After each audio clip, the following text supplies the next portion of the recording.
ihunting uli.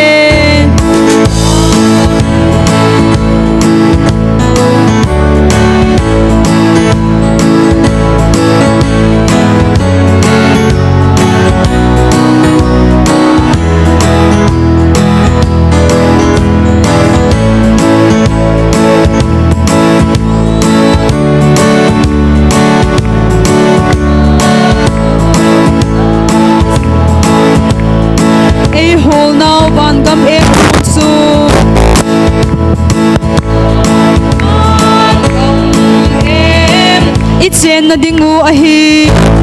Chen na inom ay got pi uy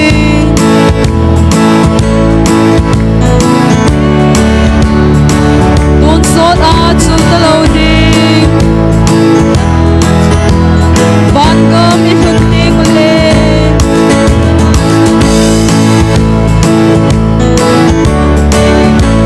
Iti kipat hanop na din Jesu imuting le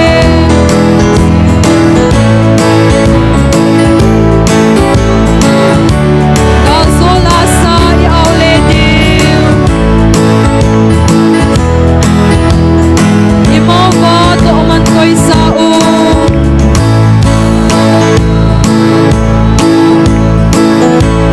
Manote kipamansu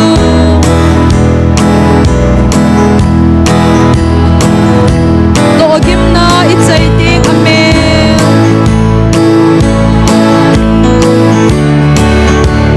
Lopita at su imudil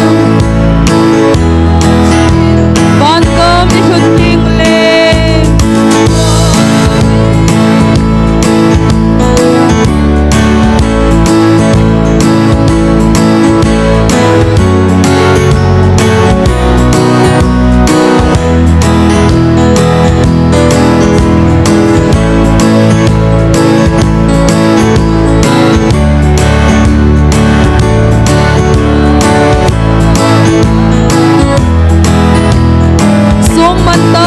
Pi ahonting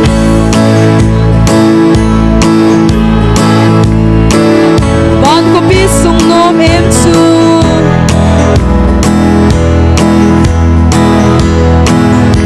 So ay ho inom lendiw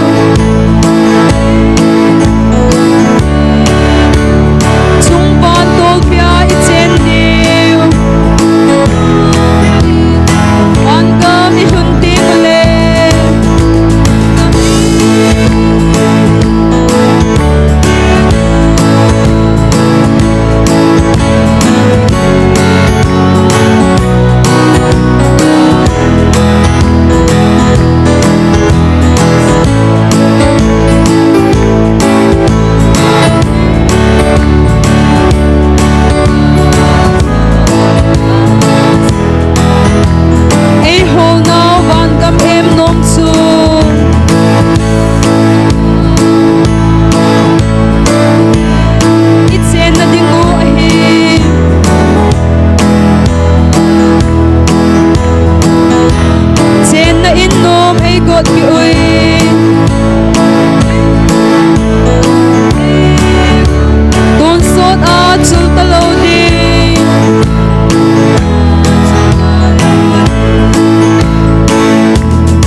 ihunting ulit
lui gala khopi nom chu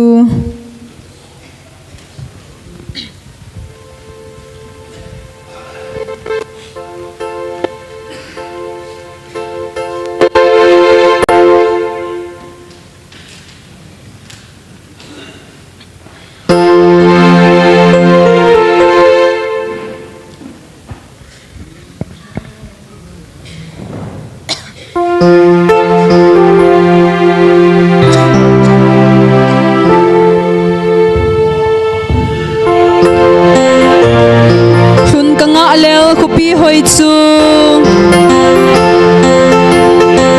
lung dei zo si akim nau mun mu kanom gal dot chimpong e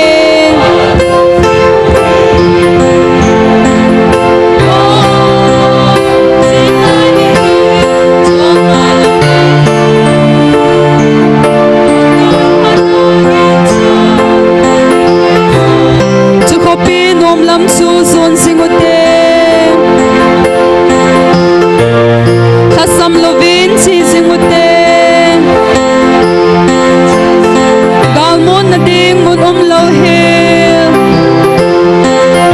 pakai hing ihlun masang sen o chi lai hiu chong lovin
chim ponge o chi lai hiu chong lo bin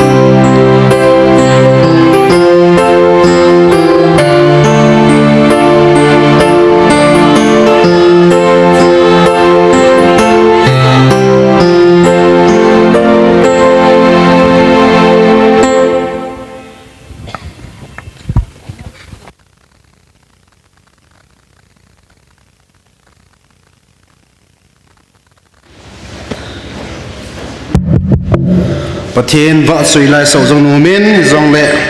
จันจุนอันนั้นก็พนูเตียนโปรแกรมละงานรุ่นนูเตียนอีพีจงเละตุนินหาปัจจนาประเทศนินมาอีปุยวาง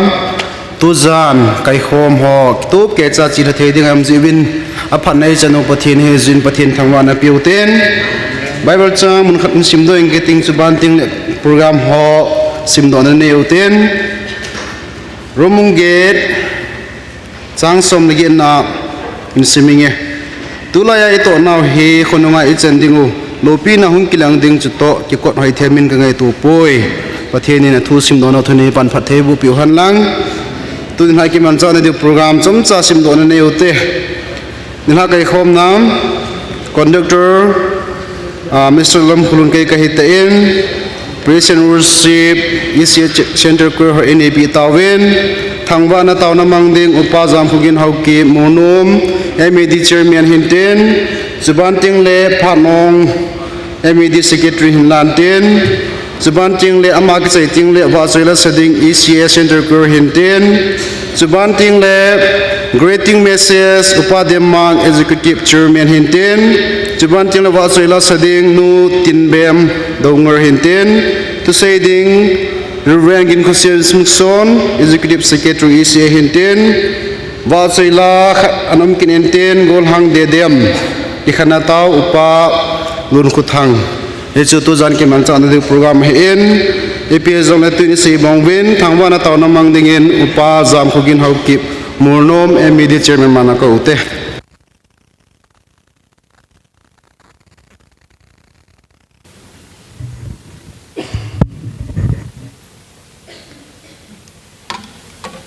tòn nêu tì ấy ngoài lúa hình dinh có hậu lại hạt cho nông cái bao bát thìn cái kipa thành ngày vi lấy xiết bồi na hạ sát na tam ta la hay dòng lâu nang ma này luôn xiết đồ viên này khut tô viên avei som đi lăng à chân na mission ECA delegate conference te ho ani ni chule athupi ni pen wai hom na te ho long sai theya phát pha phát hồi này bia và nila cái khom te họ lung thea này coi ra lovin nama pui le naum pi ka chana heti gel do in ne hi nga ki pa thu sein avelin namin lo pi ka thang wa win hi hingjing ka ho lai wa chonong ka pau pathin tunila phat chom khat vai hom na te ho hin chai zo wa mabana ise khan to na ding te ho lunggel ngai to tam ta ka sei zo leก็ใช้ใจนงว่าตูเป็ดนาฮีนัทุทีงากิฮิลนั่นนัลฮัจปัวโกนาก็เห็นไงดีเวฮิจิสุงเสียก็กิมันจานาวะจัดโจมโจมานาวะใจละสดิ้งเตหอฮีนะฮิโลเละทิลลังพนดิ้งบอลดิ้งเตหอฮีนี่มาปุยวานัทุนลาฮีนังมาเลงกัมมาจาลนัลิงเละขันโตนัดิ้งเละเกลิดเบนนะอาก็มันเทนดีว่าอาศัยปาจงนังมันปียดินปีดิ่งนะฮีงาก็เห็นบบใส่นะฮีพัดจอมขัดก็กิมันจานดิเตหอบอยนะหาสันเตหอตอนนี้จอมขันว่ากิปะตาละท่านโนมตากิขันคอมเทดิ่งในปีวินตีนนะฮีงากิบบใส่นะมินโลปีทางวันพัดจงนงปะกายสุคริสต์มินาคงตาวฮีอาเมน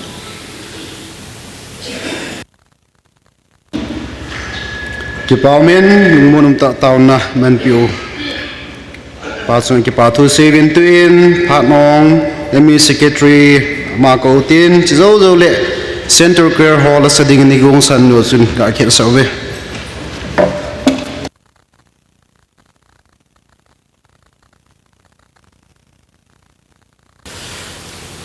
ตุนีไว้ผมนะอิจฉาเทตาวินไว้ผมนะหงปงหัวโจสีตอมไงตา นิทาลังจงโคสลัวเกทิมตายงเละตอมไงตาตัวหัวจงะปฏิมินกิปาทุกพงอินจุดตัวกลนินตุนีอาหงกายหัวโจสีปฏินเละปกายเยซูคริสต์มิงไอลุนซาลากจันคอมปีหูหิงนะเฮจหัวโจสีนับวันเจ้าจงะมิชชันแอนด์เอเวนเจลิซึมดีพาร์ตเมนต์ทะเลงินไงลุนนัสลามกันบอกกินนี่ตุนลาหินกิปาตาอินโฮECA chairman อุปาเดมังอามันจง greeting message in เซปีดึงวะฮีอินกิปาเลจิงินบอลเทียงมาจากกินในปูอินไลมุนหินECA mission chairman และ vice chairman หุงกินินตินปูนอามาจงฮีกัสลปีนุมวินฮิจีมาจงลังหุงดิ้งโดเห็นลังเอจีลำกายเตนินหุงศิลปีเลวกิปามุนตีกิปาเวสานาอิน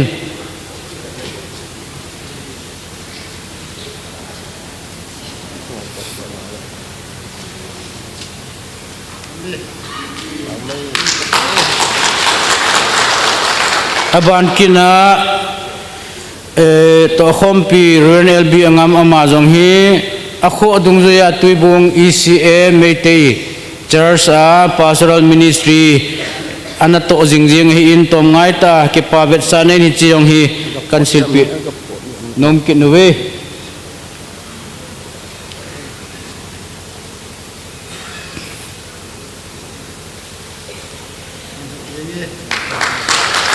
อาบานาปะทินทุหิงาลำไก่ดึงเปล่าเฮมาฮีอากาปอดโดจามินจมขัดเงาหงงาดิดานให้ตายหงหุ่นเจียงเลยบอลเท่าเดือหินตินอีปีเท่าเดือหินจิงนิโคลหินไว้ไก่คอมเละนิลาลังไก่คอมเฮจิกิกาฮีปะทินว่าใจนั่นละอาจีจูนิงคุมสุงซีเสียเฮโควิดอิติฮัมอีพีวิดอิติฮัมจีอาหินมาจ่าปะทินว่าใจนั่นเทโลกิขบน้องหาเทเบสโลเฮจิหินตู้จุงอีกขบนาวายขบปีนี่นาวา delegate conference เฮโทตาปะทินว่าใจนั่นลายองอิสาคมเดียวจากคนอาจูคอนซัดจงอิบอลเดียวเราปีตาลัสติมตาจงนุงอาจงกอลหังจงอุปาจงมาขอเลมิชชั่นเชอร์แมนป้าวิโกกินนาลายเดียวอามาเห็นลักษณะทีมกินมาเห็นแต่บางอาจจะคนชาติไอ้เราปฏิบัติจนละนุ่มตาอินในคอมดิ้งที่โนมิสาวินอิจนาดิ้งอาเฮอีเชียควอร์โคอร์ดิเนเตอร์ผู้จำขลุ่นอามาเอลัมไกวินตินอามาอินพาติดันดานาอันนบที่ดิ้งดอลตาเอลัมไกดิ้งเฮ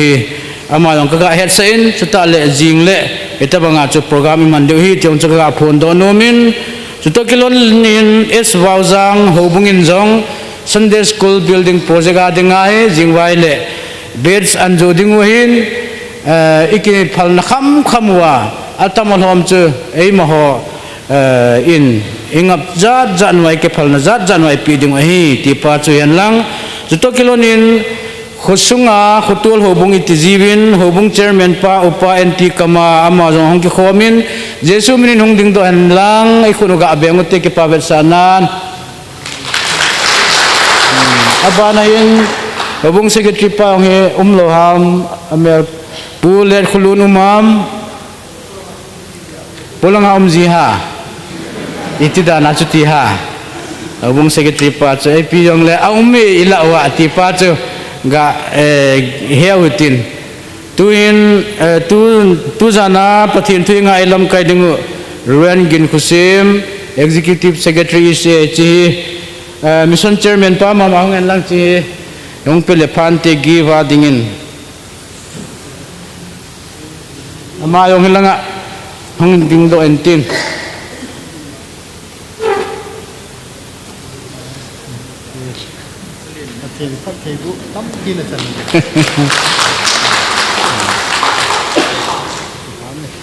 ke pau me ke hon kan bol thei sunu si chan he chan si tan te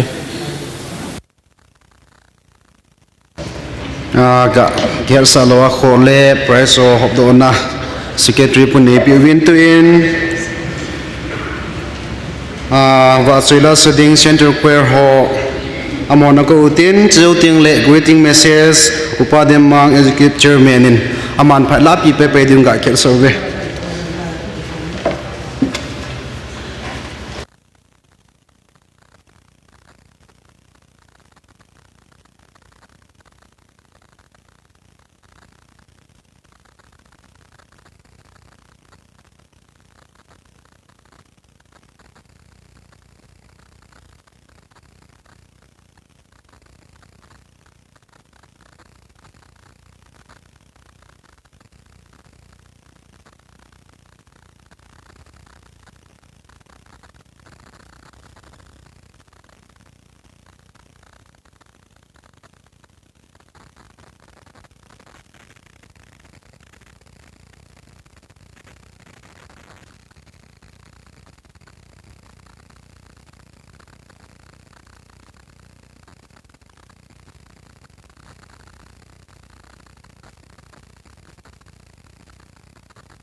บัสปีนิน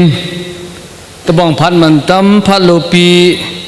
ตายมุสาวากิยงลายมุนานมาสังวาจึงเทียกมจินฮัดจุนงปะทินนินทิงกันทางเวนตุนินปะกายาจานะจัง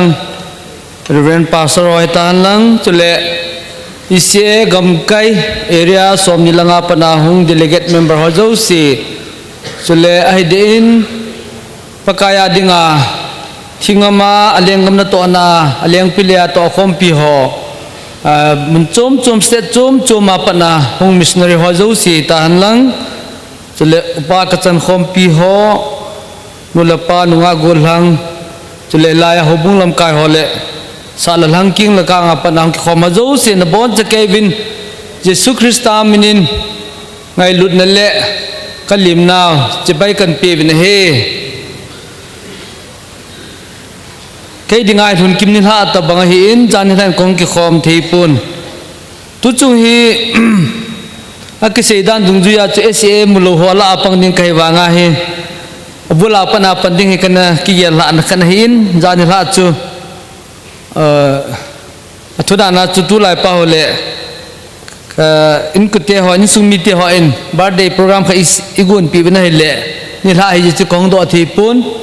คุยตะบังบาร์เดย์เพรสเซนต์นมว่าอย่างเลไว้กี่อย่างเลกิบอย่างจะก็มูจิงเทน่าลาหินที่อาจจะของเทโลหินเดี๋ยวจะลำกายก็มาทุพากันจอยินกิปาทุกเสนาบานะเดินนาวเตหอเซ็นทรัลแควร์หออย่างฮีก็เกลินให้เลอมออย่างฮีตีกาฮี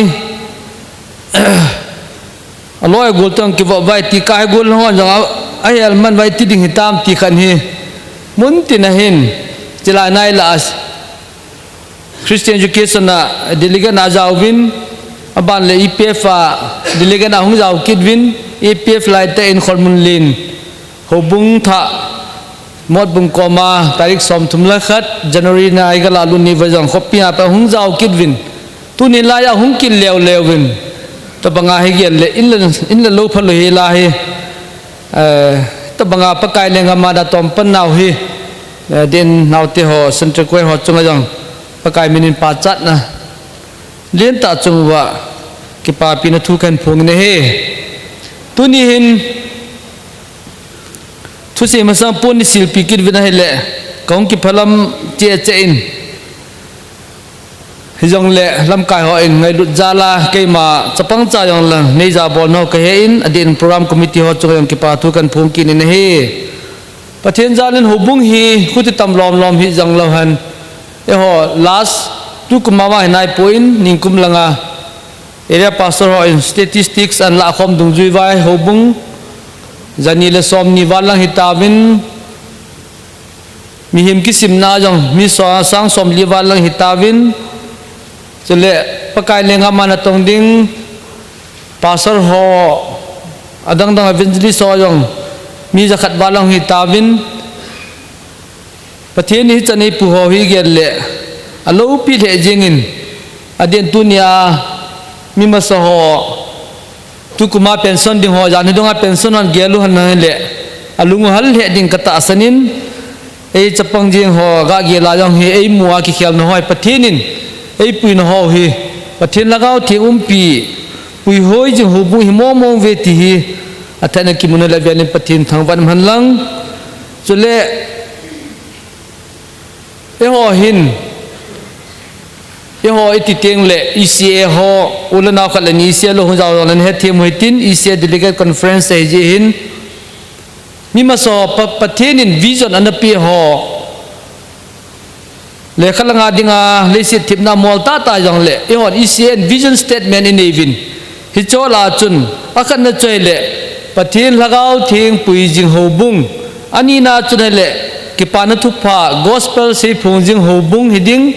จุเลอัตุมน่าจุนเละทิลพาบอลจิงหูบุงฮิดิงตีฮีเอหออีเซียวิจอนสเตทเมนต์อินเฮจิงสาวจังเละอีเซียกัมปุ่มปีหุมาฮีเดลิเกตลำกายกัมขัดทะเลงจังความฮิบะเวลาอีกาเสดอนลาวะหินตุนีหินอีเซียนาวาสเรนนับนินนะอีเซียวิจอนสเตทเมนต์จุเลกิปานุทุพะสิพงเลจิงหูบุงที่ตุนีหินฮิจิจังเละอีเซียฮิจิจังเลวหัน tu ni ki khop now chi missions and evangelism department itiu hi chi ke pana thu pha sei punding evangelist na to na lampanga ki mapui na hi tu ni in i ho dinga i khum piu i sia pum pia dinga pathina ikingap now le ikinep now le alengam nai to na wa hi athu ala tam tam jong le amen chu chi ke pana thu pha sei phungji hobung ti hi a hi in hi chu ta kilon in ulan now e ho bung hi lo bung dang dang ho mun chum chai wa e po do ting le state chum chum e po do ting le lam kai chum chum su khom na iga ki ho hi tin ni mu wam no ni tin nin vat wam tia len mi hon ni mu naw jang hi no hi dang dang ho e ho KCC KBC ala dang dang tam ta min tin choloi ta banga pham assets thupi ta ta le hospital ai lo le children ta ta assets ni hi jang lo chun ki ho hin no hi missionary chom hobung missionary hobung dana kan mujeng uipi imahi leiset langa denga hi mi to adang dang to te pi thei ding kan mu be se he ti ho ya se ji ne la go thil thupi pi ho leiset na denga building thupi pi ho sanga mi hon ki pana thu pha sei phung le jing hobung ai mu naw hi mi ho mi dang hobung dang kam changa pana ka za ho hi ke gelen ka ki pain avel velin pathin mi ho mu thei dinga gospel hobung ai ko ji visa velin pathin ka thang ven he staklan chun tuni hin lam kai ho aden tuni ki khop naw hi mission delegate he te kilhanin chilanga lam kai ho cabinet ho chi mama hin gong to le ho zo siang hi alo sa de hi in missionary ho tamta missionary fila chi on het diu chu kanu khat ve ka char langa ka puin hai le tu kal hung ta pong e tin ni bonam ka ta kamu yo se ka pon na ding chang ka pon na ding chai zo dilam lo tin amuna hi chi tiang le lung thim hi na hi in ki thu pi ding ai lo le tau pi ding tam ma jeng hin a fil langa ho in angai cha no tam ta lan demand dio a supply committee hall hingzo kit loading amon hobung la a ipap organization bol kit dio abonga thei chim lo yang du pi ding om ding hi jeng nol tu ni hin ECA vision statement kan sim do na aje pin ta chu tunin vai homa jaw lo den khang dong hon lang nu te ho jong le ECA assembly ang hu ei ma lei man choi ki sim do ajo phat le hin tuni pathini pui noi ta bong bo hi te mai lei ma hi promise ki bola assembly ki pat kon soi ki bol so ke hin hitabang mi society organization NGO ki tiu sin tup khat doi khat vision khat ne banga hi chi ne la wa ki pa na thu pha sei phung le jing hobung ti hi athu pi pen he te kilonin chilanga vai homlam ka ho jong tau pi jing hitin ki pa na thu pha sei phung na dinga chu achi ho le le yin ki pa mala san do he pun a soldo ho a supporter ho jong ki bangding a kon do ha jong ki bangding chilaya vai hom to ha jong hi ipan na the chom chi pathin tale nei pi no hi hasan ni thasit ni mi se set iza niu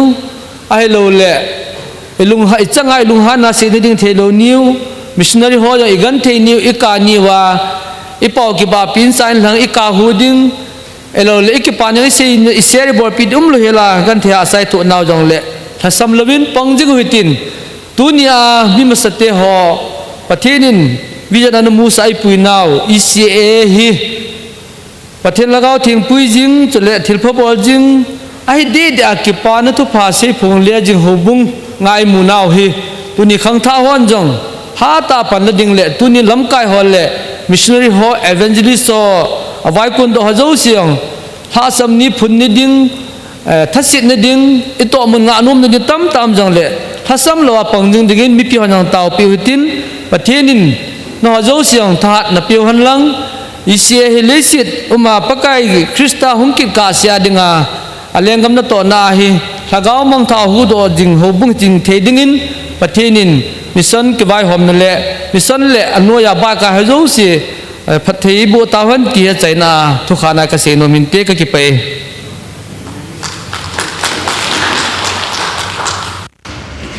ki paumen center queer ha ko nin wa soila ngai ta ngai vin chuban ting le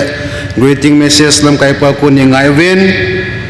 vợ chơi lót sẽ đinh nu tiền miệng cái cột dừng lại yên tu khát gặp phong in cái tiếng áo gin hi cái áo hiền tiền thu sang hi EPF chairman po hi ding he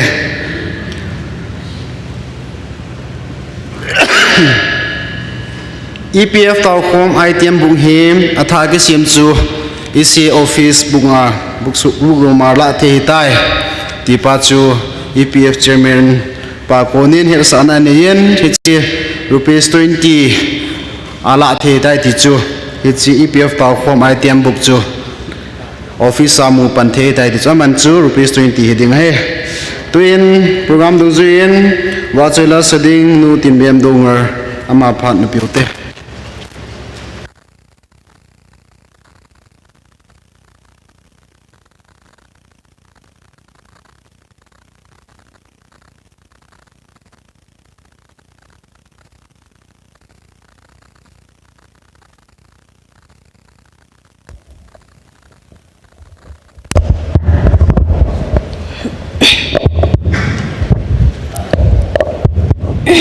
Hello, Pathen wa soi na dingin ta sang sa te ki gel pha hoi te ti sun sang.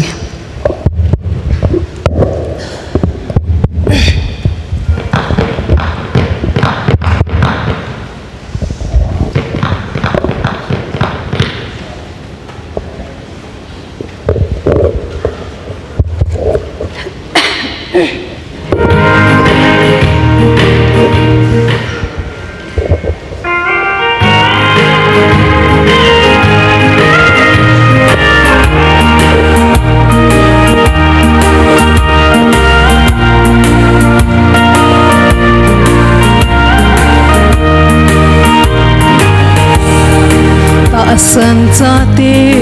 ki gel phau hi te ni nu nung lam chu a hi ta Krista to ki cham na na nei nam aleng gam ke lin dia so nahi lo ham koi ham cross ki puda kanung hin zui ding su ipa kai zin mi a hole na nei le go sum le pai ho sangin pa kai zin ha go mong ling ho ko a sa zo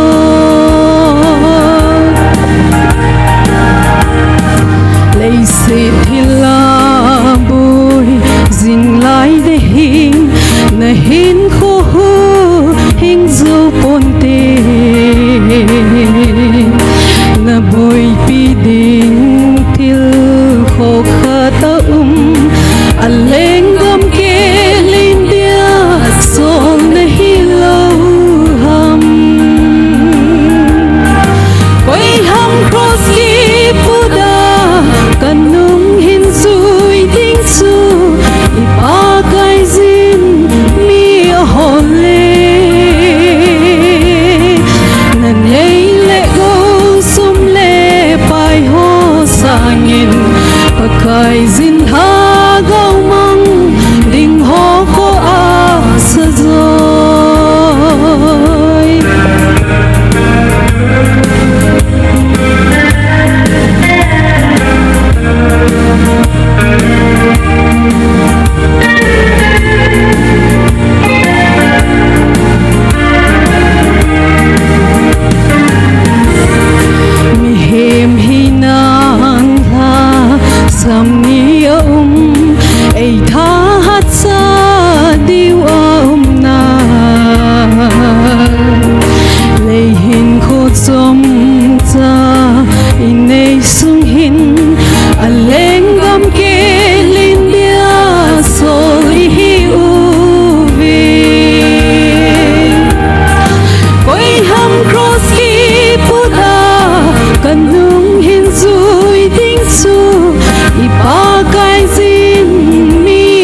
na pathen sang ta han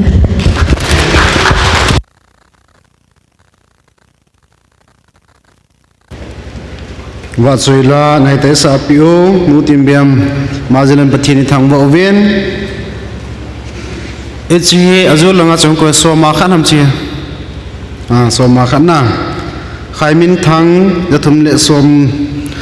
sang thum le jani de som ngam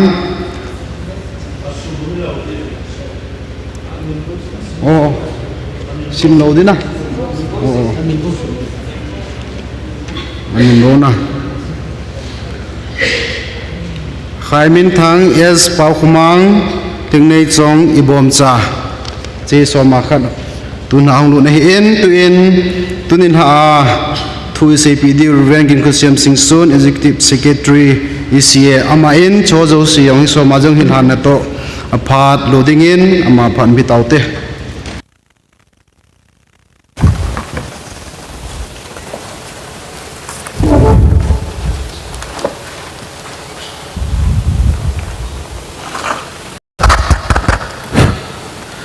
Tienin phat pha dam nei pivin uni la phanen zong I programu aban bana chal thia e koi ji ovin pa pathin thangwa na em pi masavin ai pathin ko ma thilpi lan na ga nei masah ti ve banam ka pau pathin nalung sin na ka changwin pakai na chate sumlapai a hol naw ka kine hol naw teng la ka to ka tham na wa nangin phat the na bu a tunia jong he ka su pi mi hamza na ko na na phat the bu na chan na wa ko na nang ma chan vo na mai cha ma ki loi the amza len ka ki pa an na kom ki pa thu ka se na he ing jing ka pau pathin tuni ha pha na hi chan mai cha ma sum la pai hin tu ho zo se nangin ato atham nawa phathe na bu zom pia tua sanga hoi zo le phazo a na lengam ke len na dinga pan ala the na devin nangin ta sa ngai cha nu lagawa ngai cha nu pidong pe din na ko ma kan taw pe na hi teng le hi che mai cha ma sum le pai hong ki to hi nangin phathe na bu a na ho bung sim phat na ding le nagam ke len na ding le na min lo pi na dinga na dei bang ta mang cha din jong na khuna kan hlan do ki nu vin a he teng le ke yong na cha ha lo le hlasam ta jong leng tu ni hla pha na he na thu thieng phung din gu nin ka umin pakai nangin ka mu ka kam ka ngai tu no na man cha a ke le ka su pi te na thwa nei ki ho pi wa ting le na lengam ke len na dinga pan la the dinga nangin oni ja sa devin na khut thinga ki vop sa in e hu inga pakai jesun ka ta wa na he Amen.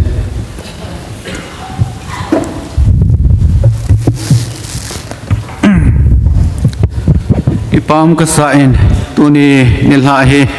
lamkai ho in asom li lenga ve channa mission delegate conference a pathin thu phung do dingin thu sei ding khanine na gong vin na hele kipam kasama ma zengin ting le amasan to khompi pastor ho hi hen lang mission fila to khompi pastor ho hi hen lang missionary ho hi hen lang ting le hokung po ho hi hen lang area tina mission delegate member ho le khosunga hobung nunga gol hang ting le khwer ho tunia hungkai ho zo si he kenzong kangai lut na salam chibai kan bolin a hi zan hla cha ke jong program khat kan nei jin khong kai man pu in ichalai ho bung chairman pan na loi na pai hon na su nu khan ho ma tin kanu hi beijing program khat kan nei ya khong man lo he ka tin ipam ka sa en tunia hin pathin thua chomcha holim na diwa wa ingai havin ina chandung zuiwa menuwa akai sarmon lo pi ti pa jong tha en gel do kila na ka sa en ithupiu hi Krista azung kho hite tia hi in zung kho iti tingle adet lampang hi in ya chun Krista azung kho na dinga chun tunia hin itupi diwa ka dei chu lagaw mang hu do na dingin zung kho hite adet se in kho hiti ve ti yong he itupi diw hele de ka saen tunil la phana pathin le khabu thing inasim la diwa ka dei chu mathisut ke pa na thu pha bung som ni le bung git chang som le chang gu ma pat chang som ni chuta le sol cha ho thil bol bung khat chang git na hi anasim le hen nom ka sai na hi mathisut ke pa na thu pha bung som ni le bung git chang som le chang gu ma pat sim hi ti ve in siming kate chuzovin asai zuite som le khat chu galili gama jesun atep na mu la chun achi ta ve nahi chuinama amu phanun ai wangen abang ageng chapo ve nahi chun jesu aheng wa hongin ama ho chu ahobin aza awa bana le le ya thune na zo se keima ai ki pya hitai ichje chun nang ho chevin namtin na mizo si sejin ga simun apa acha chule lagaw theng mina ama ho chu baktai ga bolun chule ke man nang ho kapi thuzo si hi abon cha anit dingwin ga hilovin chule vevin wanoi le siet ki chai ni ge yin ke man nang ho ko umpi jing na ve ati sol cha ho thil bol bung khat na changit naga asim ki ditive ama wang lagaw theng na chungwa ahung lum ting le nang hon thaha na nei ding a hi chule nang ho Jerusalem azong Judea gam chung sia le Samaria chule le shi chung gam zo si a kolmong ge ya ka thu he tu sa na panding a hi ati Pathin na thu thieng isim naw chu chan chiu wa din phathe bu pi taw hen kok ta bong chuding ho hin abong cho adi chu amu masat lowa hele koiman bong achongai pu in ye chun hu hing na ki pa na thu pha sei phong ding ho jong hi hu hing na achan masat lo le hi thei kit lo he nei ye chun tu ni hin ngai twa hele delegate conference hi to kilona hin pathin lengam machal na dinga hin isei phong ta na diu le panha kai la na diwa hi ei hon inei lo chu ka sei phong thei ai pu in ha inei wa ki chi ta inei wa cha ko na chu e kal ise thei o hi ti pa hi mu thei na mi nei ye chun tu ne ai hin anei zo se hin lagaw mang lai na akinehin kei nei bang minjong nei hen lang kei ki pa bangin minjong ki pa hen lang kei ki nep na ka nei bang hin minjong ki nem hen lang thokin na thu ka het chet bang hin minjong het chen hen lang man gam thu ka het chet bang hin minjong het chen hen lang hile ti pa chu ngai thu pi na le gel kho na min na nei ting le gospel hang samaj ki pang thei bo he nei ye chun tu ni hin ngai tu a hele tu ne hung ki khom ho zo se hi bong choding pan amu chet phana acho banga chun tu ni a jong hin ei hon jong imu chet pha wa chu kal sep hi ve ti jong he atha in gel do le hen ka sa nei tu ni la pana I bible chang sim now he Snaten the great commission ativin it's a pawa saying tale sol do na thupi ta len ta tiding dan hin a thupi pen tiding hi mai tin ye chon gospel hin li a hin phatit chan record a bolovin gospel ji ho hi mi chum chi hi na vin ai wangin pakai Yesu Krista kam so hi Yesu Krista athia athoki na ba noi le sin ani som li au ma wa na akal to ding ko na ase ji te avai la na chu sol cha ho thil bol puma hi mun li to banga hi mun nga to banga record ki bol ai nei yechun tuni hin ka ngai to a hele great commission I het jing to kil hona chun tuni la jong hin ana ngai tu khom kil le hen no bum ka sama ma jing nei lekha khat kasim le IEM te chan chin khat kasim na chan hiti na ki sunin gujarat na hin IEM medical doctor missionary khat hi achi in a hele ama hi ahung dam mo ta na hi ti ahung dam mo phar hin akizen le adam mo chu alel che in ama jong hi dam zo ding na ki hisab ta pu in athi ding kon lam hin aloi nu ko mai ti na se in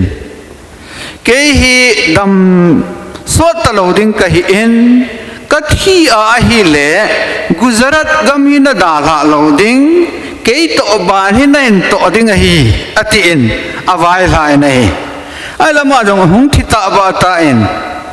ai le aloi nu he apa lo nu nga chu sum le pai ha sat to hi le a in wa anung lama hin a kolang wa kinung le ki nin a hi wangin a khuwa a chena hi le e alung hi bi thei puin apa vin a thi ding ku na a vai la na thu cheng chu alung thim hin a jeng I pi a to jong le I pi a bol jong la jeng in ye chun ama jong hi akipan ki nin gujarat na chun missionary akun ki ne ti nei tuni hin ka ngai tu a hele pathian ingai lut nuwa pathe pakai Yesu Krista thu pe ingai kho ta wa hele avai la na thu cheng pa hi igel kho ma nga e nei avai la na wana akal to ding ko na avai la na thu cheng chu tuni la a hi iga sim lao hi nei ye chun chi he tuni hin Yesu Krista ka ngai lui anung ka zu ye athu pe kanit no me iti a hi lewang chu tu a sanga ha zo pani la ding hi de umma ma he nei Bible pakai Yesu Krista ngai luma ma jeng nu mai khat amin ise chui piam itile Mary Magdalene ai Mary Magdalene chu sim lao chun pakai Yesu Krista cross a khet de na au ma se zui te zam so ke nu wa jong thana chom khat hong to na lai chu Mary Magdalene ai ale azinga atho kidinga hlana chema sa pe jong chu adang ho sa se ji Peter John holoi sanga analung masa phalwa masanga analung chu Mary Magdalene ai ahile ama chun ipizia he to bang loma chu angai luna agel ko ham tipa he ngai tu leo chun Peter loi John loi le adang dang ho chu anukha a krozong thung manlwa jam san gam a hin azinga chu John le Peter jong chu gate a chekin na lai lan nga chu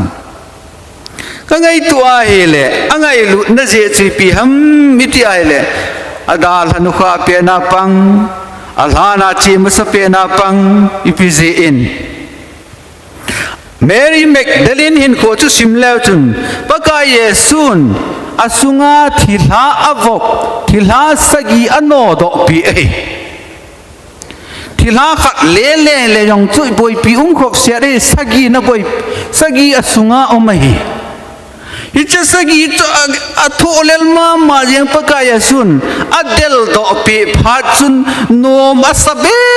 se jengin akipa be se jengin Jesu na chana tu hai pe lai ngap sa ai nei ye chun tun hin ka ngai to ai le pakai Jesu chu ka phat chom pi e ti zo se chu mi sona yang ki tom pa nahi pathian ka phat chom pi pon Jesu Krista ka phat chom pi poi ti zo se pathian leng ma dinga jong ipan naw hi hlom zep te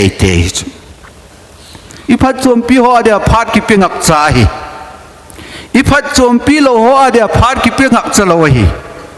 leisit hindan zenga jong ei ki thopi le ei vikol jing zeng ho adinga chu always ready ki cho zan khang hi jong le ei ko le ki chi ngap cha hi ai wangin ifat chompi be lo ho adinga chu phat ka nei poi ka boi e iti jing ki cho tunia yong hin ngai to leo chun pakai jesu krista hi iphat chom pi mong wa hi le tu asa nga hi har zo ana I to diu ta san hi ama wang ka phat chom pi be po itiu le chu angai na a ta he normala ichi diu da ne yesun tu ne hin ka ngai tu a hi le pakai jesu krista ngai lo ho wang chun phat a pevin suma pevin deng le par I pathe nu jong hi thil pi alung lut pathe na hi ke ka gel teng le pathen thil pi alung lut pathen ka nei kha ai ka ki pa ai ka ti ji cho la a pathen la alung lut pathen hi ta hen lang he le I pi siang lo di wa hi ai wanga pi alung lut pathen I nei je wa chu I thum lo ho yong ei pi wa hi oxygen ka thum kha poi ka taw ten le ka cha te thep na ding le chi na ding le dam the na ding le ka ne mu na de ka sum hol na ding ka ha sei tam pe nei ka hai na ding hu oxygen nei pin ka ti kha poi ai wang in tu ne hen oxygen be ya hing thei kha chaim povin I thum lo wang wa ei pe pau chu pathi ne hi ne yesun tu ne hen ka ngai tua hi le I wang phat dan hi pi alung lut pathin I ho kha ai wang phai la alung lut pathin yen la lei poi diu hi pi zo lo diu hi I pi siang lo diu hi yesun tu ne hen wang phat na wa hi yesun chlai hen pakai Yesu Krista chun wana akal to ding kun chun asei zui te ko ma ana vai hla chu wana le ya thu nei na zo se ke ma ei ki pi a hi tai ize chun nang ho chevin imperative sentence chevin thu pi ei chevin ati ei e chun chilai hin thu pi chu chevin dia hi ya chun tu lai hin ka ngai tu a hi le pathian lenga ma na I to dan a hlang pi hi chevin ti pa thu pi sa chun hunguvin ti pa thu pi hi iman tam zo ham tin ka geli nei ya chun tu ne hin pakai Jesu Kristan lagaw mang hu do na ding a chun chevin kal songovin ei ti wai ho chun lagaw mang hu do na ding a chun kai khom hui te thia hi samusalang chun editorial lekha khat hetu sakan ji chu missionary chomovin mission fila na ha toini tongovin hilam jeng chi gal do novin aphama ma jenge ai wangin I ho bung mi ho in hung phalo tam ta tai ho pulpit sermon ane phalo ne phalo ho bung mi tam ta tai chi ho chu I lo diu ham ti chu it's a kan sunin ngai dan editorial pi ho hi lekha jong isim nom lo pet hi ai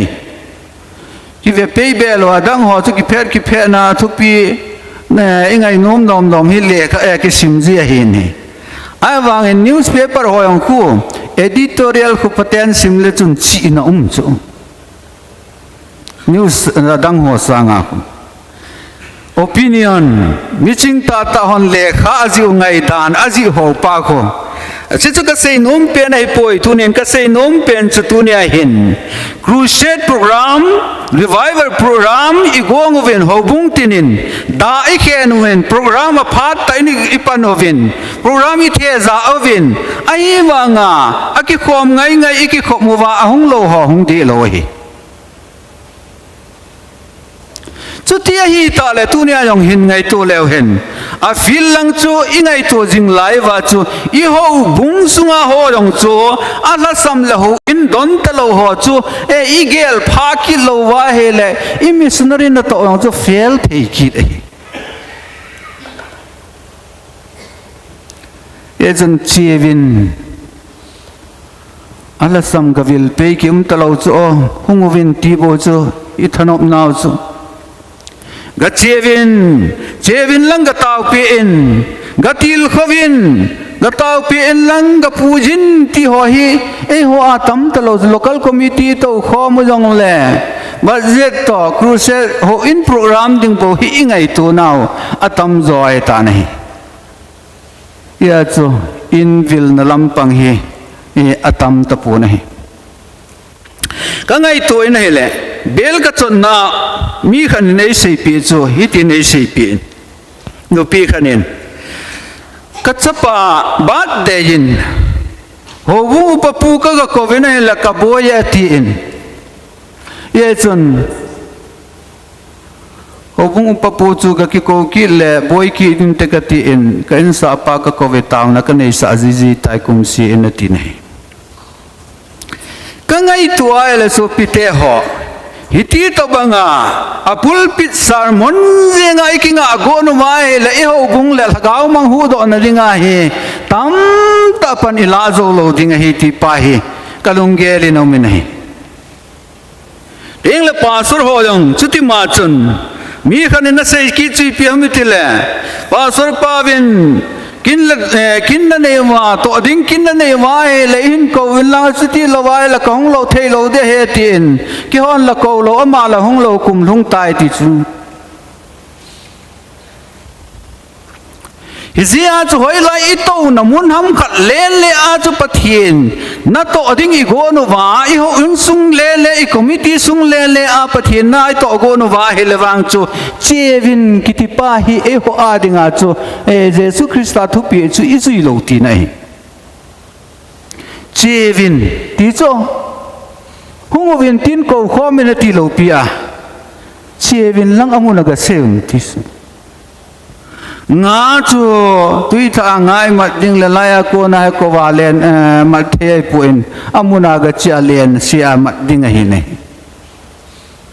hi sia chun tu ni hin ngai tu len so pite ho missionary ho hi vin ting le pastor ho hi vin ho bung upa ho hi vin ibon chawin gel phakiri ti vin chi vin kiti thu cheng pa he bai hat pa he cheng practicalin ball thei leo hen ha ball go te leo hen no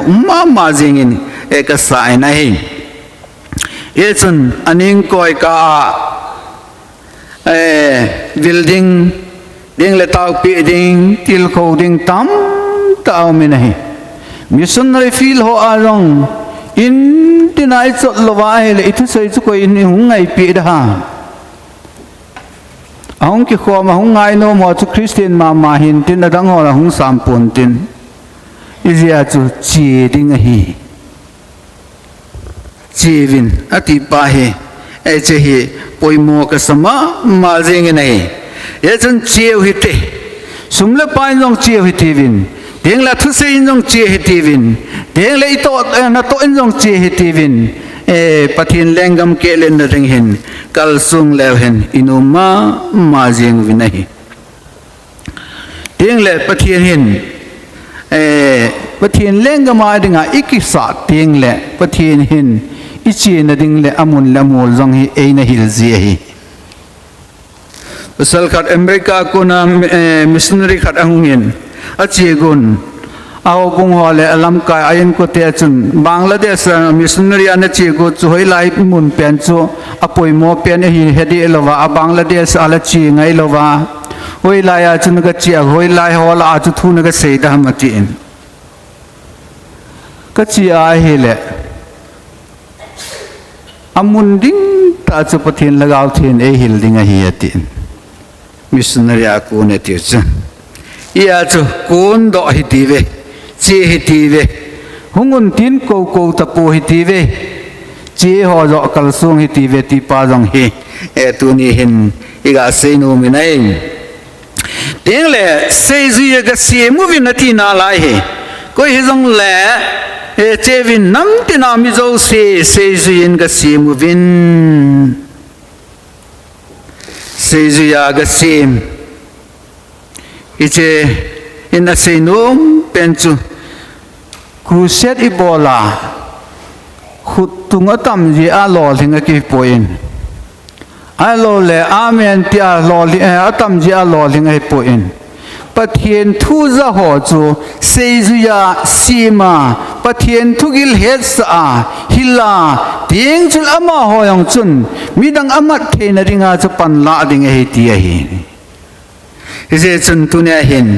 seizui kiti chu apu pa nungzuya nunga chi a bol ti na hi nei hi che to bang dinga chu ki hil na ngai ki de na hi South India langa pasar khar hin abisop pau ko ma complain abolen ko mo wakhon ko bungo wakhon pastor Bible graduate tha khada hungin ache graduate pa chun Wednesday ni la se le Bible study abolen ale pathian nya kai ding rong umbe talovin ama bol na lang Wednesday jan chung mun chu ma mi chu atam che jeng ke ya lom che jeng in tin ka complain en pastor pa chung hen ni piam khar action la lew phan te te za ka complain da na he ale bishop chun kel ngoi chun ham hing la adel dinga hi en agola a chum thelo dinga hi en ya chu sermon min ne dinga ni na ga ma chu zot he dinga hi ne de ta lo ya chu nang ko ma hong ta lo hin te ti pe ne je chun tu ne hen ka ngai tu ai le so pi te ho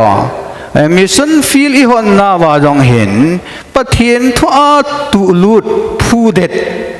ai lo le I ho bung mi te jong pathian thu a phu det angai ma jing en he hicha ko na chu tu ne he nang le ke I bon cha wa he missionary I su kevin ito thai lam chi apan la ding hi ve ti pa jong he iga se nom ki no hi nei e chun tu ne baptize ga bolun atiki ni nai achema sangchun ichan sejuin ga simon ti pa he ka ga se benom khatcho azovin executive chairman panen se thain evangelical hobung chu kim pa na thu pha se phung hobung hi ve ti chu adi ma nai a mother teresa chun jesu christa ki pa na thu pha ha se ngai poi ina to a hi vet sa ding hi gen thi khutu na hi vet sa ding hi ai lo le roman catholic ho chun ina to phal le mi gen thi khutu na ko na he pathin thu jesu christa ei ma hen ko avet sa ding he ti chu atam zo catholic roman catholic ho chi pi hi awang evangelical chun I dan jeng se ai po in I kam cheng jong hin a phun do ding hi ti chu hi this distinction chu ikiba alona chi piam tile evangelical ho bong chun chana ang Christa mina mu thei ding I kam ching nge I o ching nge ya ang hi ki pa na thu pha sei phung ding hi ti pa che hi nei e chun tu nya I naw ai lo le ho bong chi piu hi evangelical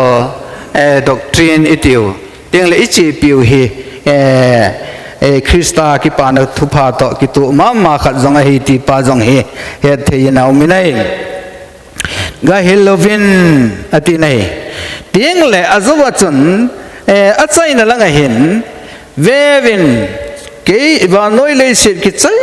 ni ge ya ke man nang ho ko pi jing ding na hi ve promise ai paka Yesu Christa akitep na hi ki pa na thu pha sei phunga na kal so na ding le mi ho sei zia na ga si ma baptisma na chana chan sa ki pa na thu pha na ga hila nga a hi le ke man ka pi ding na hi ati ai it's a promise lung monum ma jing ai a sei lo la bol lo ho chu kom pi ding ai ti nei lo hi icha se o zo se chna ji na bola hi le ha san no men lang ki pa no men lang gen thei na long le ke man ka pi ding nei ti chu promise a khai lung mon ma jing khat chai nei ting le sol cha hotel bol yang sun asei ki ni nahi ama wang hagau thing na chungwa hong hun ting le nang hon thahat na nei ding wa hi chule nang ho Jerusalem Judea gam sung sele Samaria chule le shi chung gam zo sikol mongya ka thu het tu sa na pan ding wa hi ati silaya yang he paka Yesu Krista wa na akal to ding ko na se zui te vai la na thu cheng ki dai amma wang la gau thing Pentecost ni cha hong lun ting le nang hon thahat na nei ding wa hi ati cho Pentecost dai ni hong lun te thahat na nei ding wa hi I to bang thahat hi ding ham ti pa he I ge la he le thil thahat thil kidang bol theina thil ma kidang bol theina adam lo su adam theina hi lo a hi hi cha pi masanga chu se ji ho chun peria gam Galilee gam teng la adang danga chu ga chi ji wa mi adam lo yang ga su adam wa hi achan mo yang ga asu adam wa hi Yesu Krista pathin mina ai le chi bol the hejing bol the nei jing puma chi pidinga hi chila ya he nang hon thahat na nei ding wa hi ati se sem ti pai tu ne hin ga gel khom kil le hen hi che thil ma ki dang bol na ding he pui thahat na nei ding wa hi alang khana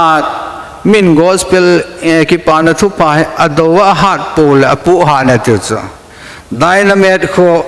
song khu ata pol apu zal ha na ti bangochun ki pana thu pa jong he ado tam pol ha na ti ne ado tam lo tiang zul hat mo he ti ya chu lai bible chang a jong hin ka thu he tu sa na pan ding wa hi ama wang ne lagau thing na chungwa ang lum ting le thahat na nei ding wa hi chile nang hon Jerusalem ma jong Judea gama chile Samaria chile le shit gam kolmung ge ya ka the tu sa na pan ding wa hi thu sei loi khat chun chilai bible chang hi ahil chet tiengula asei tiengula Judea gama Jerusalem Judea gama Samaria tengla wa noile shit pum pi ati hi aban bana pathin lengama na ito ding danu ase na hi ama sapena I in sunguwa abana I hobung sunguwa abana I area sunguwa abana I state sunguwa abana state dang le gam dang ho a pathin na ito diu hi ti hin ase ji vinai ai lai chacho ahi pen ahi poi nei chun chalaya hin ase nom pen chui pi amitia le tunin hi cheding chu hi ta hen lang hele ka in sung ka siem tup na dinga he kum izat lut dham ti ke garanti ka pithei pune ka chapa ka chanu ka siem tup na dinga cho phat I chan lut dham ka sei thei pui hi che yeng yeng chu ka boi pi ai la ka dam sunga ka siem tup lo mai the hi mundanga to on ding phat ka nei lo ding hi Ize chun I in sung I kho sa jing la ya I ho bung sung I kho sa ding I ho bung sung I kho sa jing la ya I area sung I kho sa ding I area sung I kho sa jing la ya I missionary field jong I kho sa ding ai ache chu I kho sa phat chu a phat bi te ma I bol go na hele I to do be he la hen khu man the ne an la tunel se nom pen chi piamiti ale nang hon Jerusalem mazong Judagam sung sele Samaria Jerusalem se zui ho hi Peria Galilee tingle a hechelai Galilee la dunga chuta hi ministry abol wa ai vinai ipizena Jerusalem yong achi ngam povin Judea gam sung yong alur ngam povin Samaria jong chu akida jeu na chinom kit povin manoi le se tumpi yong chu gentle zo se chu mei di la thau ding he tin gel ki novin ho sai na nei povin ai ye chun paka yesu chun la gau theng na chungwa ahung lun teng le nang hon tha na nei ding wa hi in hi che tha cho Jerusalem na ki chan ma mau thiam pu ho atha dinga e na manin tin song kula e na khumin te ti ana ki cha ho chu la gau theng cha lun teng le na ki cha ta lo de wa hi han san na pi ding wa hi in hang san ta ki pa na thu pha Jerusalem na sei de wa hi ti chu Peter in the Sejula says on a sage Pungsula Dunia e Kipana to pa is a tat picum tamta umatula Hula itia hotel in the Vai Huntova Kolavai Isa Langa Huntova Hill in Edin Kona Tangam Lozo Yong Kumsula Ipateniza tat picum umso ngay tu leo chun ipathen im a dang ho nei mu kha min te ti azan sat pi kom nong nei kha the chu so pi te ho ai wang lagao theng na chung wa hung lu na na chen chil theng le wang chu ki pa na thu pa na za chat pi ta lo de wa hi hang san ta na si pi de wa hi ti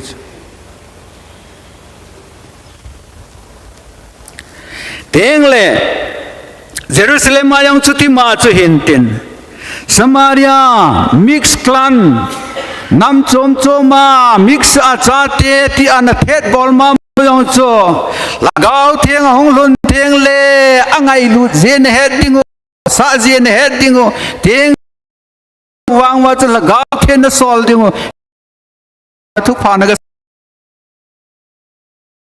icha na at pa chu na chan di wa hi ala tunia in so pite ho e hon jong hichilai gam ho cho ti ti na ti phot ta ve taw iti kom jong kha thei cho ama ho nam mi te cho ti ti na ti phot ta ki da thet bol thet ve ti kom jong the ai ama wang la gau theng i chunga hung chen teng chule I thet bol te yang chungai lu je ki nei hi ta sathil zenga yong in thet bol ma cho pathian lagawin ei control teng le angai lu je ki he hi iche chu ichan ngai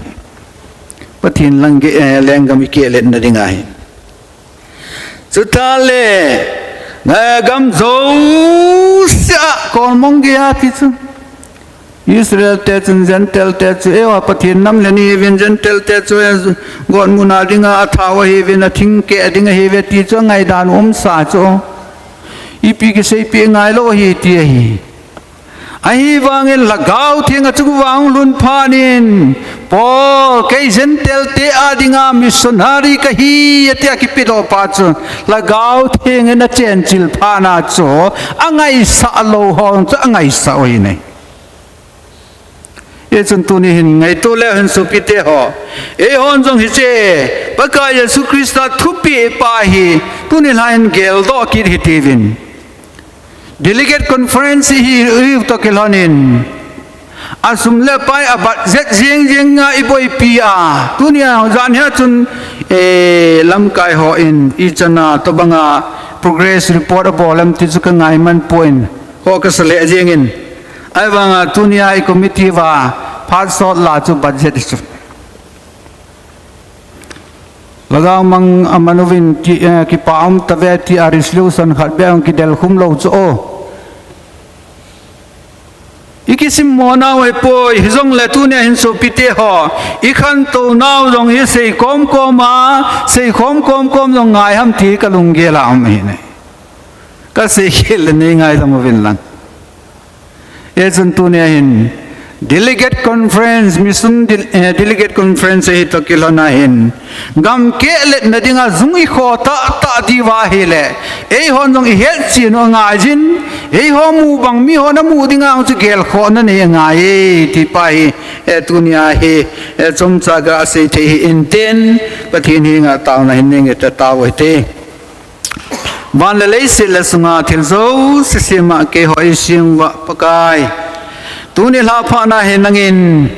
le se wa noi le se na dal ha ding ko na wa na na kal tu ding ko na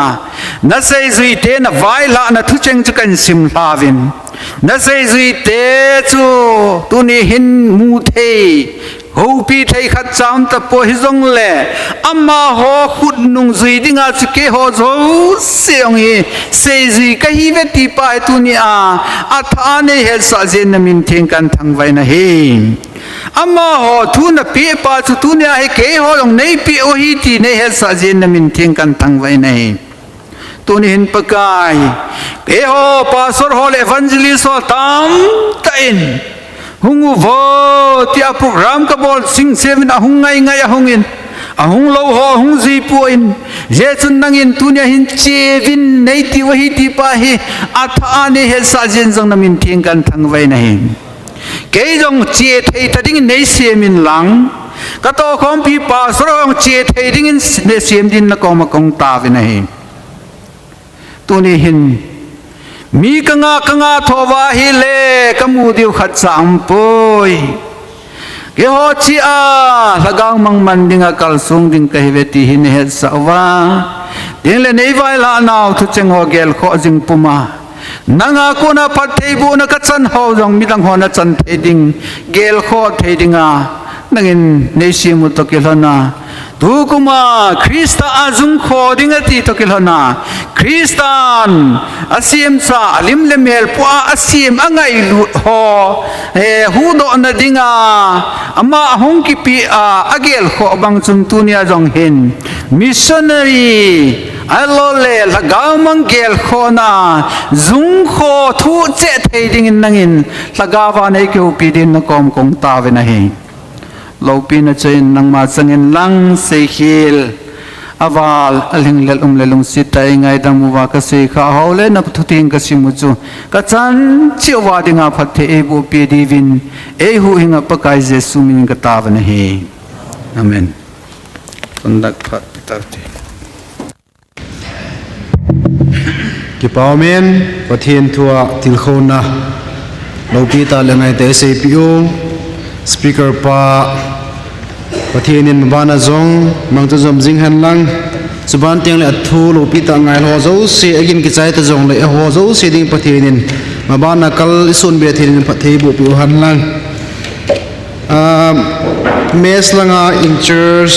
upa thang lalin phanen thomin ama mai le phan lo ding na ko ten suban tiang le wa choi la jeu ting le gi gong pai pe ding in wa choi la seding gulhang de dem ma zong ama phano lo chai chale man jong wa choi la sa pi den ki gong ka kya sa we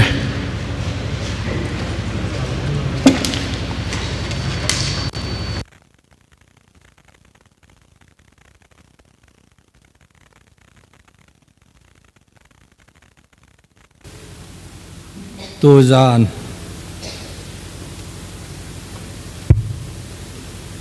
pathian nung sin zala khopi ani khat ni mang zo thei koi pa ipau pathian chu lo pi nai wak pe ma sa yan lang tu chung me silama gen nop atama gen theile atama im guk ding le tama kamu le tama kamu lo le tama neo khat hung gen ke den katin nek le don nalam pang hin lam kai ho chungin ki pak thu ko gen no ma to bang lam kai in muna nek tui tak tak adu du anane te hon je taka thei dan dana na kion tui la tui taki le tui tak ne ka ne ki pak thu sei thei lam kai ka wak nei ta ki pak in na chung che du pathen min ki pak thu ka wak gen a he thun kim za nen nek thei lo iwa khol ma sawa bun ne thei lo je kun ka ki pak na sanga ama sa penin ejun san ne thei lo I hola I hol dung zuin I ne diek puwa na chungun ki pak thu ka wak yan ki thian la COVID-19 I bang tho ne yu le ket le u tu nan nao ma u tu nawa lo to bangin ho in sunga sane thelo khudi dop jing lan sang tak I dom nawa amuna khun dop na ding le I he diek tapuwa เขียนขัดวางจูอาทักเนี่ยอาทักโลเนี่ยที่ให้โลเห็นแล้วอุเมยอาทักตากันเนี่ยอาทักโลตาที่ดิ่งยังไงอ่ะเห็นขัดแล้วเนี่ยดิ่งดอลเลยอันเนี่ยตะโลตั้มตักที่เทนลายไอ้ยี่ก็ลุงคำน้ำมาขัดเลยไอ้ยิลเกลายโลเนี่ยดิ่งโอเกลของนันเทต่อปกิสัวอินเอกเทเจดิ่งคนเมียโจมซาโจมไม่นักโหนะไอ้วางอินเอกเทวกิบัดเจกินเล่นจนกิปากทุกข์แกนกีเตขาดีดอาเจจุเลยวักติเทน่าวใจเลียพัดนักขัดเอามาอินเอกเทกิบังอากิปากเอามาอายินตุนจิงเฮซันเดย์ฮิดิงอายินเขียนขัดที่อันงอลเลกิอุมัยเทอายจิงกาลัมเฮอันเนโลเกอันงอลดิงไกตีคักโดยไอเลอันงอลดิงเตหอเฮดนบกินยาอันงอลดิงไกเตหอเจ้าเซนอีขุดวักดมเลนผานี่ขุดจังลำเจ็ด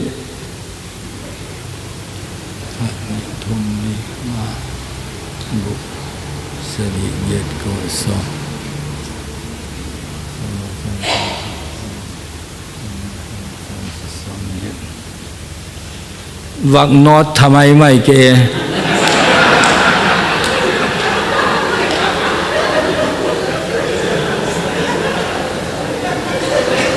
กูมาเลยก็ตักสั่งแต่บอกเกเลยก็ตักสั่งตลอดไปค่ะ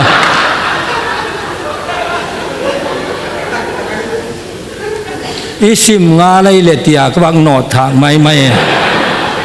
อันนี้โน้มเลยเนี่ยกิเทโทเย็นเต้นอามาอุจงาดิ่งเห็นอันนี้เราดิ่งอาดิ่งเห็นเล่นแนวขัดบอลเทดานดานุงกีบอลอินเทนไอเห็นอีบอลเตะอันนี้โน้มจ่าดิ่งเลี้ยกดหอนทวัยที่ตัวเขตสักกีเทียนลังกีปากรมตักเจตตูจุงคอนเฟอเรนซ์นาลำไก่หอยโซ่เสียนตัวบังะเนกเลดอนอากีบอลจิงไล่เล็บพุ่นเชียโลเฮรันนจารุนตุยสานเดย์จ้าตุมาเทดิงกี่อมจิงไอตีเล็กก็เขตสักกีเทียนละตูจันเกียสุขเขียลบอลเขียลอมเล็กง่ายดำไม่ติงุนจิงอาคนละเทยต่อพุงสุนลายดิงกะฮีวะนาเดย์นางไอจ้าตุมนงเย็นดีเห็นตินคนเล็กเทยคำว่านงหัวดิงาเทยตอบสัวปันหงละดิงกะยุติโตก็เย็นเทยก็กี่ปากเก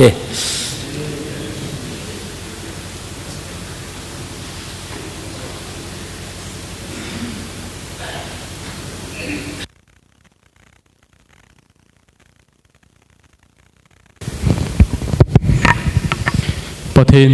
ว่าใจนาดิ่งอินนิตินเยซูกลุงินอนายเตลันสังยี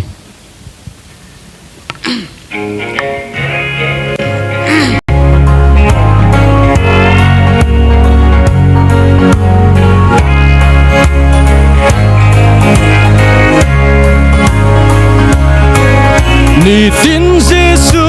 กลุงสุงินอนายดีกาเฮsana la jing ni no su em sel sangin a hoi zoi ka ta in ka mangin na ma chu ken ka ngai pe ne ni tin na ma ka ngai lu na a khang tu singe sana lui pang em no ma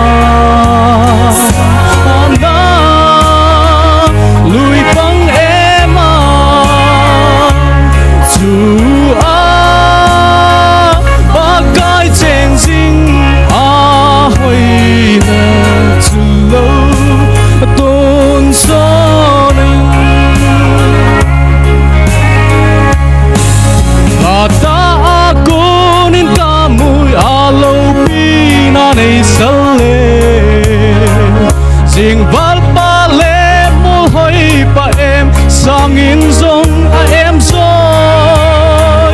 hi chun ka lung nai zo se a kim tai te kin ka he ni tin am mà ca ngày luôn na a khang tu tu sing sana lui bang em no ma sana lui bang em à chu a ba kai cheng sing a hoi na chu lo don so na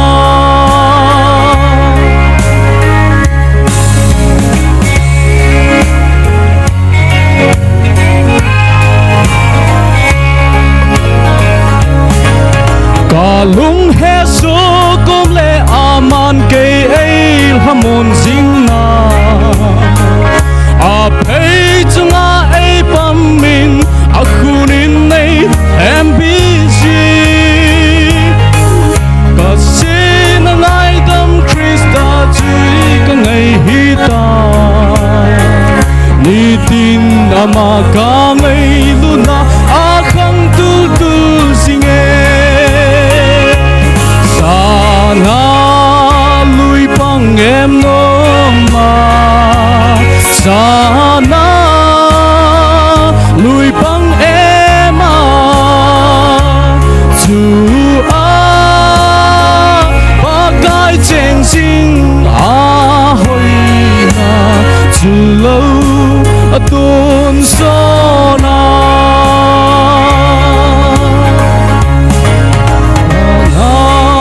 lui bang em no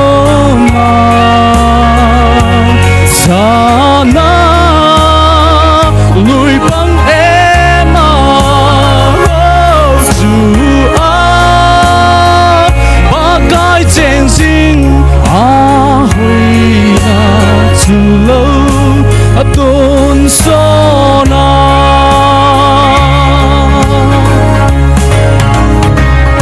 lo pi na pathen sang tai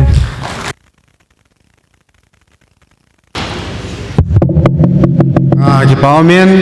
messengers langa kon a jong thupun yawen chuban ting le wa sui lai sa pi bol hang dia dem ma chon lun jong pathini thang bo wen echla hen mu fler khat akimuin ane ni on chilanga hai kila jing te hin tin na kuya pen ham amin kisun loi jene ke thei puin ane pa he ya zo tin lagu thim cha ni kila de hin te chuban ting le azwa kana phone EPF tauna ITM chu adin lam gam hla langa am ho chlai office muna rupees 20 a he kila se di win jong velin ga kher sa kinu wen zinka keman chan ding program chom chan sim hlau tin sim ha chai chai ti mobile taw nai man pi ding o upa lun khu thang man gong san nam ding ga kher sa wen devotion him pung sigia pana punggi ding hi en alam kai ding ruben se zelam ho kip MED member hinten zinka en phan hi punggi na pana pungko makhai chan hinten zingwai kai khom ding him pungsom pana pungsom lani chan hinten conductor ding Mr. Kamsan hinten praise and worship ECS center choir hinten thangwa tauna upa zamlun hinten wa choila seding miss neong boy hinten zingwai kai khom ting collection mintin alhan ding ruben dil khor ho keep secretary MED wa choila seding nu tin biam dongor hinten to say ding Reverend LB Angam wa choila seding ECS center choir hinten ke khana taw upa siam lhun ichu jing sunchan jingwai chanai ki khop na di program hi en tuin tu zan khop khom naw achai na pen he ta to kilhonen mi pi zo se je sumin bon chan ding uten upapu lun khu thang ama ta no mong din na ko te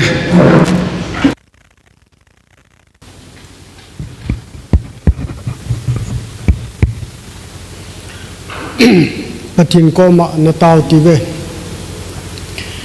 kapau pathin tu chung mission delegate ka ki khop naw jingka pana tu ni la chan ge ka program te ho na phat thei bo na to zo the ane koi ta zewin na lungsin na zal kachan na chungwa na koma ki pathu kain kin masan hi tu chan ge ya ka ki man sa na wa na lung hai lo na kom khan ho zo siêu lung se ta ne ngai dam divin na koma ngai dam kain thu mi nei ka sei ho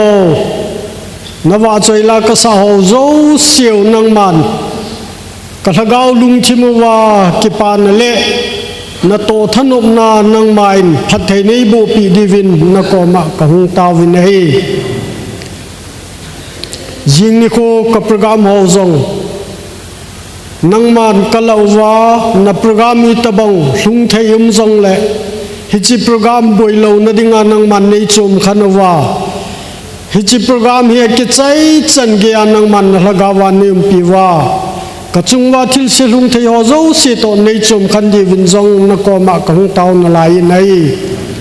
pa bathin ka thin lal ho nei ngai dam di vin na lung sin na le ne ki thopin ho za la ke pa thu se ko min athi san man luta ai chadawa ka pakai jesu krista minin na ko ma ka hung taw nei amen